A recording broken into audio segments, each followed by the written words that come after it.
dinedesignate ng head ng agency na yon bilang SDO, right? Wala po silang na-present Wala. sa amin. And then you honor it? Face value, nagpakita lang siya ng dokumento, ako si Fajarda at ako yung designated SDO, just like that. And you said, okay. Yes, sir. Wow. No. Under the COA circular, it should only be the head of that agency who happens to be the BP. Or kung ayaw ni BP, magde-designate siya ng tao na maging SDO niya at meron siyang dokumento pipirman para ini-endorse niyang SDO na yon.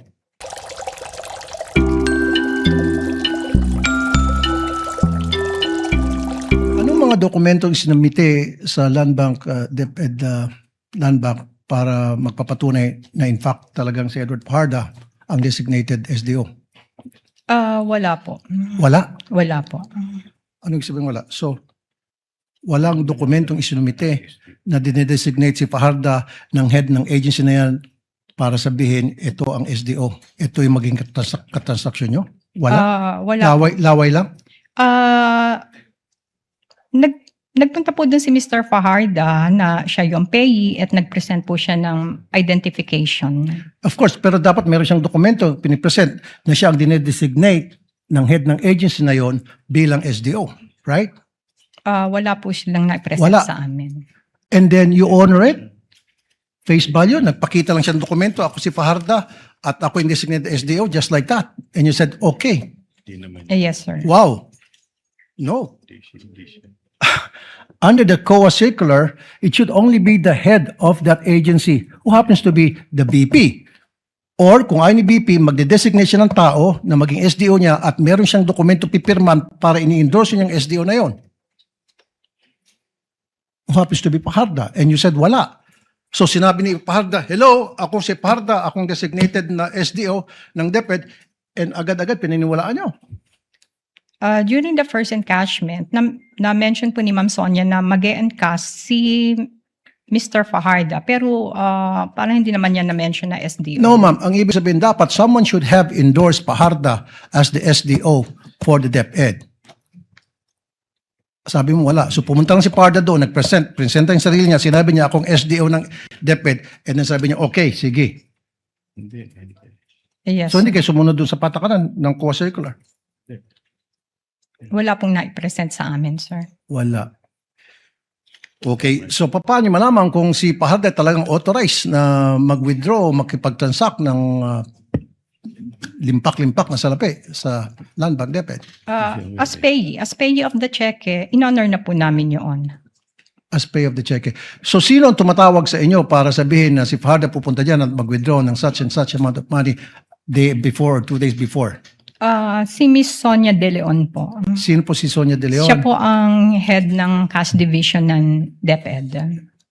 Okay, siya yung kilala niyong head cash division ng DepEd. Pero you know what? Nagtataka pa rin ako na wala kayong hawak na dokumento na nagsasabing si Fajarda ang designated SDO coming from the head of that agency na permado. Wala. Wala, sir. Thank you, Madam. Your Honor. Thank you, Senator Judge Rafi. Actually, the chair would like to make a brief interjection. The payee of the check is Fajarda. Correct, ma'am? Yes, sir. So kung kanino nakapangalan yung check, doon yung ibibigay. Yes. Yung cash o kapalit Yes, yung Your check. Kung SDO man siya o hindi. Pero sang-ayon sa COA circular, SDO lamang ang pwedeng pangalanan ng mga ganyan check. Hindi niyo na po alam yung bagay na yan. Nag-ano lang po kami sa payee ng check, sir. Kung kaninong pangalan yung nakalagay doon, yun po ang sinusunod lang niya. Yes, Representative Chua. Yes, Your Honor. Thank you, Your Honor. Your Honor, the witness has no knowledge as to the designation of Mr. Fajarda and as to the purpose of the fund, Your Honor. As to being SDO, yes. I believe As, you'll be presenting SDO. another witness for that. Yes, we are going to present another witness for that, Your Honor. Thank you, Your Honor. Duly noted. Senator Judge Aquino is recognized. You may proceed, sir, when you're ready. You have 2 minutes. Yes, before my line of questioning, gusto ko lang pong klaruhin rin po, ma'am. Alam niyo po ba na para sa confidential funds yung pondong yan? No, Hindi Your rin po, Honor. di ba? And you're not required to ask. Yes. Hindi rin kayo nagtatanong talaga. Yes. Okay. Pinag-uusapan ho kasi yung covered, suspicious, pati yung salitang unusual. Sa inyo pong pagkakaalam bilang isang bank manager, ano po bang pinagkaiba ng covered transaction, suspicious transaction? Ang covered transaction po is automatic po yung inire-report sa AMLC. May system po ang Land Bank na ang mga transactions ng bangko na in excess of 500,000 ay automatic na naka-report. Ang suspicious transaction naman po ay pagka mayroon kaming nakita kay malaking amount, kay maliit, basta parang doubtful yung transactions. Kailangan po namin i-report sa STR. Okay, Suspicious so transaction. yung covered transaction po, tama po ba na walang human intervention ito? Sa sistema lang po ito? The STR? Sa covered transactions, Covered may wala human po. intervention po ba ito? Wala pong human intervention. System po yan. Ano po ito? Papasok o palabas o encashment o basta kahit anong above 500,000? Yes, sir. Kahit na ano po above, in excess of 500, naka-report po siya. Okay, so we can safely assume that this transaction was covered. Well, you don't want to deduce that, no? Ayaw niyo pong sabihin. Yes.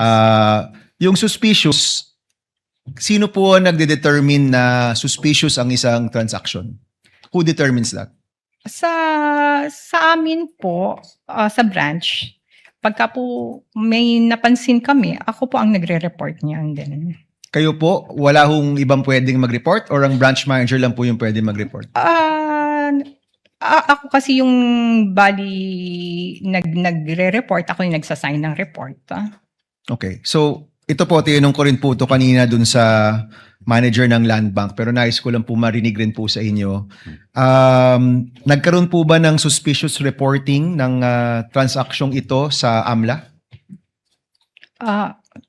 Hindi po kami pwedeng mag-divulge ng any information regarding sa reporting po ng STR, sir. And nasa batas naman po yan na hindi ho kayo pwedeng mag-divulge. Yes. Yung sinabi niyo po kaninang unusual, iba po yun sa suspicious? Iba po. Okay, can you help me understand ano po yung pinagkaiba ng unusual tsaka suspicious sa inyo pong perspektiba? Unusual meaning, kakaiba lang yung transaction, pero not necessary suspicious. Okay. Yung suspicious po, tama po ba may eksaktong definisyon yan sa mga batas natin?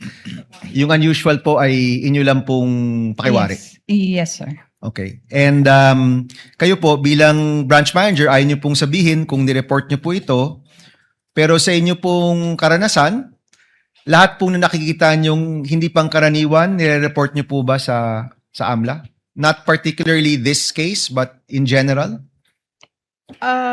Hindi naman po. Hindi lahat ng mga unusual transaction ay nire-report namin as suspicious. Alright. Maraming salamat, Mr. Chan.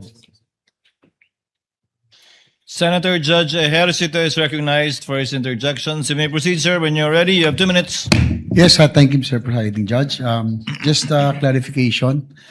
Ma'am, kanina po nakikinig po ako, no? Ang nabanggit nyo, sabi nyo, na ilang beses sabi nyo, unusual po yung 37.5. Madalas, the transaction sa inyo pong branch ay nag-average yan 10 to 20 million. Tama ho ba? Ang aking pagkakarinig. Opo, mga nasa 10 million. So sa isang karaniwang araw, ano po yung sa inyo pong experience, ano daw po yung pinakamalaking halaga ng cash na inyo pong nailabas sa inyong sangay para po sa isang client, in this case ito pong ahensya na ang DepEd po? Ano po yung pinakamalaking amount? Ito na po ba yung pinakamalaki dahil sabi nyo kanina ay unusual? Pinakamalaki pong amount na nailabas nga po ay yung na-encash is yung 37.5. Ito na po. Opo. So ito yung nagsimula nung kailan po ito nagsimula yung ganitong withdrawals, yung ganitong kalaking amount? Anong pong February, sir? Ito na lang po, last question, Mr. Presiding Officer. Nangyayari po ba itong ganitong kalaking amount, ganito kalaking halaga na withdrawal sa ngayon? Ay, during my time, wala na po yung, yun lang pong tatlong yun. Dito lang. Well, hindi na po nasundan. Wala na po. That's all. Thank you. Thank you, Senator Judge Ejercito. If there are no other Senator Judges who wishes to make interventions, Chair would like to make a few. Ms. Camposano, ma'am, tama po bang translation ito? Unusual sa Tagalog, kakaiba. Yes, Your Honor. Suspicious, tama po ba? Kaduda-duda. Yes, Your Honor. Sang-ayon sa AMLAC, yung kaduda-duda dapat i-report, pero yung kakaiba, hindi kailangan i-report. Yes, Your Honor. Tama po. Sabi niyo po kasi kanina, yung unusual hindi kailangan i-report, pero yung suspicious, kailangan i-report. Sang-ayon sa batas. Hindi ko po sinasabing suspicious to. Sinasabi ko lang, yun yung sinasabi ng batas. Yes, sir. Ang suspicious transaction po ay kailangan nating i-report as STR sa AMLC. And yung unusual, kung unusual lang naman siya, but wala naman pong suspicious dun sa transaction, hindi po siya kailangang i-report. Isa na lang po katanungan, curious lang po ako. Sabi niyo po para pangalagaan ang kaligtasan ng inyong empleyado, hindi pwedeng ihatid ng sino mang empleyado ng bangko yung pinagbigyan ng pera, gaano man kalito, gaano kalaki, dahil kapag hawak niya na yon, kanya na yon. Tama po ba? Opo.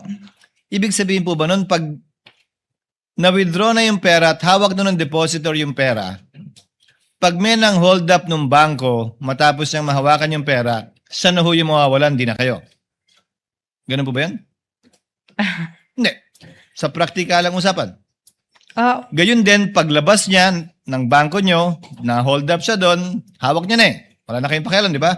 Kaya kayo may polisiya yung gano'n na bawal magatid. Dahil nga, pag hawak na niya, kanya na yon. Opo.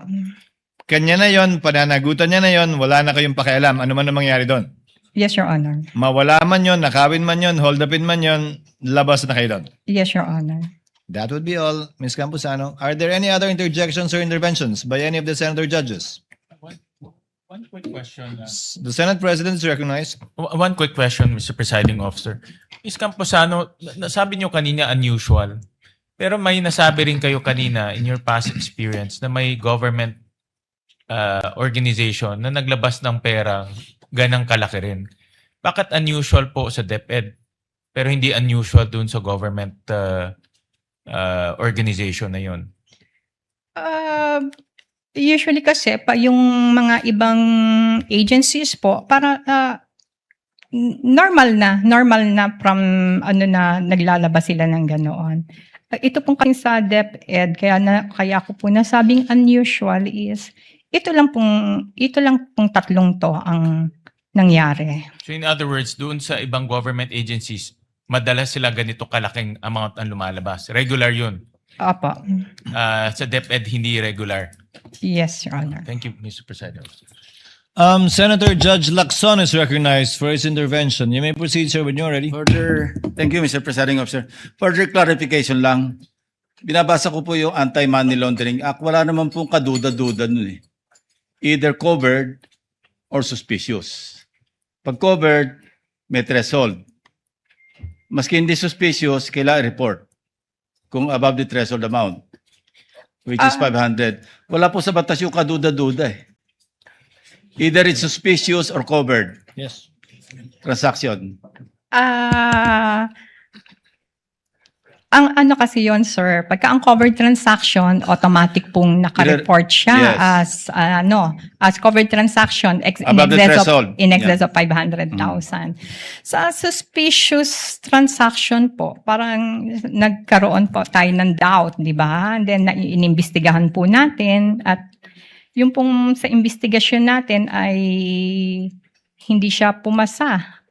Pero- Suspicious pa Sige rin po. po siya. So that's when kami magre-report as suspicious transaction.